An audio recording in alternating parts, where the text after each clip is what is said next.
Tim Burton's Beetlejuice is in theaters now. This is the follow-up to his 1988 classic Beetlejuice. But does this sequel live up to the magic and reverence of its predecessor? In a word, no, I don't think it does. It doesn't hold a candle to the original Beetlejuice, but maybe it doesn't have to. Director Tim Burton has a recognizable aesthetic. His films are busy, very busy, and this one is as busy as it gets when it comes to Tim Burton. In many ways, it looks messy because so much is going on. And for me, that was a problem with this sequel. Now, Beetlejuice, the original Beetlejuice from 1988, was messy, was busy, a lot going on, but in a good way. And I just feel like audiences have moved on from that aesthetic. We've advanced. We've advanced in a way that we the audience expect the quality like in Across the Spider-Verse. The screen was busy, but the aesthetic was very beautiful, and the story compensated for how dazzled our eyes were at the imagery. And so that's what I mean. This movie is so busy, and the story is too messy to compensate for that busyness. In other words, this looked a mess. Michael Keaton returns as Beetlejuice, Winona Ryder returns as Lydia Deetz, and Catherine O'Hara returns as Delia Deetz. Starring alongside them are Jenna Ortega, she stars as Astrid, Justin Theroux, Willem Dafoe, Arthur Conti, Monica Bellucci, and Danny DeVito with a micro role. I mean, very, very micro. So it's centered around the Deetz family. They've lost their patriarch. They're all at the family home for the funeral. And Astrid, again played by Jenna Ortega, gets swindled by this ghost to marry him so that he can swap lives with her. She gets swindled because she thinks she's going to get a chance to meet her dad in the afterlife. And so they portal down there. And as you can imagine, all hell breaks loose. That's the basic story. I got to say, where this film is strongest for me, the soundtrack is phenomenal. He went all out. And a lot of the music that he licensed isn't even like the big top 40 hits, but the music just works so well in each scene. The score and the sound design is really strong as well. This is a Tim Burton production, so it feels messy. That is his signature. That is his aesthetic. It feels very busy, that a lot is going on. The runtime for this film is only 1 hour and 44 minutes, and I feel like 44 of the minutes could have been chopped, at least 30 in the first half. But I feel like they're presenting the rules to the world in that first 30 minutes.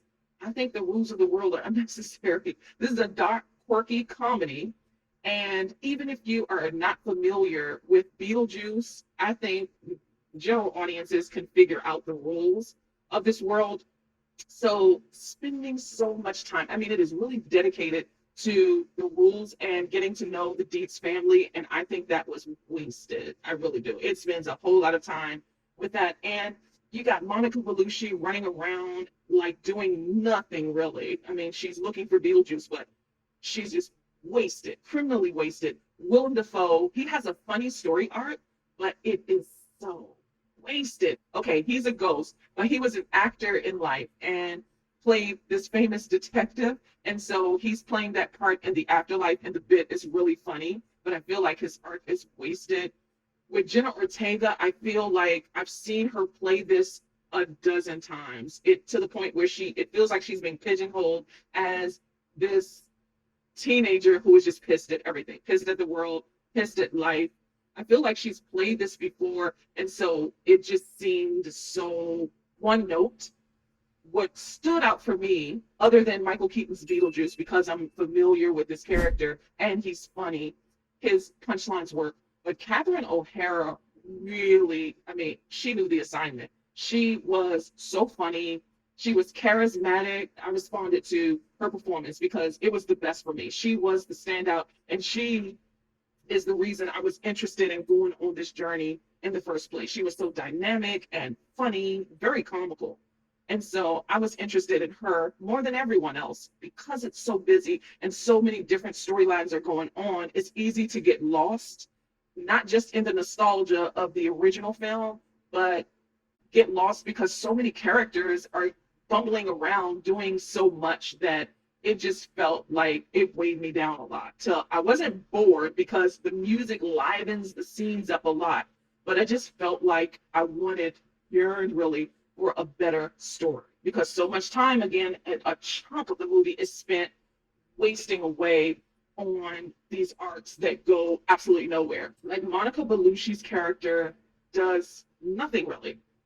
She's looking for Beetlejuice, and I mean the whole movie she spent looking for Beetlejuice. And then we get to the final act in the church where it's a big song and dance number, and the scene had to go on. It felt like 20 minutes. I know it didn't take that long, but it felt like it was spending that much time on this one scene in this church in the final act, and I, I just was like, this is too long.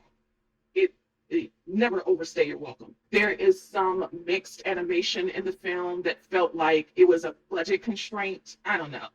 I mean, it's okay, but it's very, very busy. It can be entertaining. Like I said, Michael Keaton and Catherine O'Hara, they were very, very entertaining. But a lot of it was just, it just seemed to just go on and really not serve a purpose in the IP or the overall narrative of the story. But even when I felt like I was getting a little bored, the music would liven up the scene because the soundtrack, it's phenomenal. I love the music placement in the film. The costumes, I can imagine that it's going to get wardrobe, hair, and makeup Oscar nominations because the costumery was really good. And the sound design, there are bursts of sounds that really liven up the scenes too, that work. But overall, I think this was, I don't want to say mediocre because it's better than mediocre.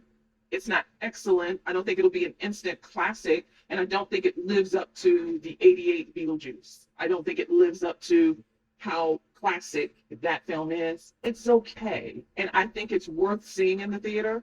But I mean, the story just seemed to just be stagnant in places that needed some more punching up. I'll say that. It's funny where it needs to be. The comedy lands. Some of it gets juvenile. I wondered throughout the film who this was really targeting. Was it targeting the people who love the 88 film? Was it trying to get a new generation of moviegoers or a new generation who would love the franchise? Is this for kids? Is this, like, who is this for? Is this a family film? It's PG-13. I'm not saying that it's whimsical in a way that it could be for families, but really, I don't know who's going to really love this. Like, it's just not an instant classic. It's okay, but it doesn't live up to its predecessor, in other words. At any rate, Beetlejuice is in theaters now.